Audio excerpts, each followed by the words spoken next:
পৃথিবীর সকল অশান্তির মূল নাকি নারীরা। কিন্তু কেন? এইটা নিয়ে গ্রিক মিথোলজিতে দারুণ একটা মিথ আছে।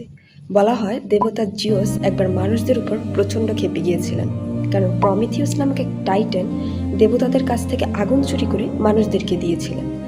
দেবতা জিওস তখন সিদ্ধান্ত নিলেন সেই টাইটানের সাথে সাথে মানুষদেরও তিনি উচিত শিক্ষা দেবেন।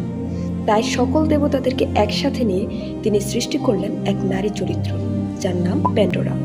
এই প্যান্ডোরাকে এক এক দেবতা এক এক রকম শক্তি দিয়েছিলেন, কিন্তু দেবতা জিউস দিয়েছিলেন একটি সিল করা বক্স, যে বক্সের মধ্যে ছিল পৃথিবীর সকল অশান্তি এবং অশুভ শক্তি।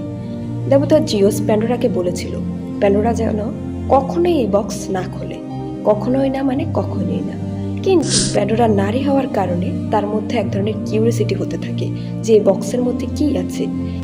প্রথম প্রথম সে বক্স না খুললেও পরবর্তীতে তার আগ্রহ এতটাই বেড়ে যায় যে সে একদিন ভুলবশত সে বক্স খুলে ফেলে, এবং যা হওয়ার তাই হয়, সারা পৃথিবীতে ছড়িয়ে পড়ে অশান্তি এবং অশুভ শক্তি।